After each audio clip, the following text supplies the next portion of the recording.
Good day everybody, and welcome to your weekly golf tip with me, Corné Bloem, head coach here at Swartkops Country Club. So for today we're going to be having a look at your golf posture.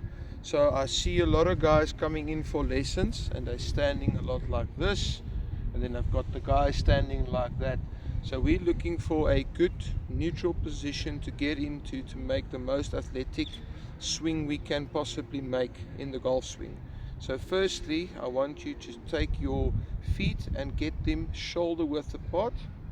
So I'm going to stand like this, and then I'm going to take my club, I'm going to put it in the middle of my chest here, and then here on my belt buckle I'm just going to apply pressure there, bending from my hips forward until I feel the weight moving towards the balls of my feet. Then I know I'm in the most athletic position possible. So it should look something like this.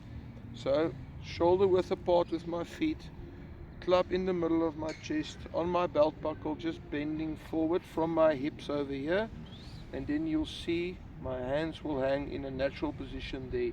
So now I'm in the best position possible to make a good golf swing. If I'm here, I'm going to struggle to move my hips, and I will have the tendency of taking over with my arms like this, and if I'm too far there, I will be swinging something like this. So I should be in that athletic position there, which will give me the best chance to make a good swing and execute on the golf course when I'm playing. If you've got any other questions regarding your golf game, please feel free to contact us here at Swartkops. We are more than willing to help you sort out your game and get you playing the best possible golf of your life. Alright, have a good day everybody and stay blessed.